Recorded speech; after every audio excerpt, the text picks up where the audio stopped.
രാഷ്ട്രീയത്തിൽ നിന്ന് തമിഴ്നാട്ടിലേക്ക് എത്തുമ്പോൾ അവിടെ വിജയുടെ രാഷ്ട്രീയമായിരുന്നു ചർച്ച ചെയ്യപ്പെട്ടത്. പ്രത്യേകിച്ച് കരൂരിലെ ദുരന്തം.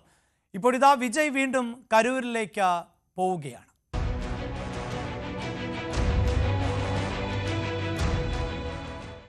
ഒളിച്ചോടി എന്ന വിമർശനത്തിനിടയാക്കിയ കരൂരിലൂടെ തന്നെ ഒരിടവേളയ്ക്ക് ശേഷം രാഷ്ട്രീയത്തിലേക്കുള്ള മടങ്ങിവരവിന് ഒരുങ്ങുകയാണ് വിജയ്. അടുത്ത വെള്ളിയാഴ്ച വിജയ് കരൂരിലെത്തും.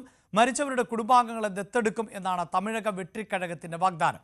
ടിവികെയുടെ സഖ്യനീക്കങ്ങൾ സംബന്ധിച്ച രാഷ്ട്രീയ അഭ്യൂഹങ്ങളും ഇപ്പോൾ സജീവമാണ്. CPI അന്വേഷണത്തിനും മേൽനോട്ടത്തിനും 3-അംഗ സമിതിയെ നിയോഗിച്ച സുപ്രീം കോടതി ഉത്തരവ് വിജയ്ക്കും തമിഴക വെട്രിക്കഴകത്തിനും വിമർശനങ്ങളെ പ്രതിരോധിക്കാൻ ലഭിച്ച ആയുധമായി.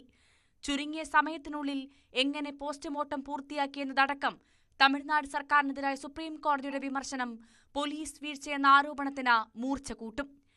പ്രതിച്ഛായ മെച്ചപ്പെടുത്തി പ്രവർത്തനം സജീവമാക്കാനുള്ള നീക്കങ്ങൾ കരൂരിൽ നിന്ന് തന്നെ തുടങ്ങുകയാണ് വിജയ്. ഒക്ടോബർ 17-ന് വിജയ് കരൂർ സന്ദർശിക്കും. മരിച്ചവരുടെ കുടുംബാംഗങ്ങളെ ഒരു വേദിയിലെത്തിക്കാനാണ് ശ്രമം. ശക്തമായ നിയന്ത്രണങ്ങളും സുരക്ഷാ ക്രമീകരണങ്ങളും ഒരുക്കാൻ പോലീസ് തയ്യാറെടുപ്പുകൾ തുടങ്ങി.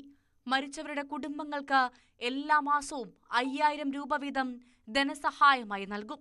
കുട്ടികൾക്ക് താൽപ്പര്യമുള്ളിടത്തോളം എത്ര വേണമെങ്കിലും പഠിക്കാം. അതിനുള്ള വിദ്യാഭ്യാസ ചെലവുകളും പൂർണ്ണമായും വഹിക്കും. കുടുംബാംഗങ്ങൾക്ക് മെഡിക്കൽ ഇൻഷുറൻസ് പരിരക്ഷ നൽകുമെന്നും TVK പ്രഖ്യാപിച്ചു. സഖ്യസാധ്യതകളിലെ ക്ലൈമാക്സ് എന്ന ആകാംക്ഷയിലാണ് തമിഴകം. AIADMKയ്ക്ക് TVK കൈകൊടുക്കുമോ? അങ്ങനെയെങ്കിൽ സഖ്യത്തിന്റെ നായകൻ എടപ്പാടി പളനിസ്വാമിയോ അതോ വിജയ്യോ? BJP ബന്ധം എങ്ങനെ വിശദീകരിക്കും? ഇതെല്ലാമാണ് വിജയ്ക്ക് മുൻപിലുള്ള വെല്ലുവിളി.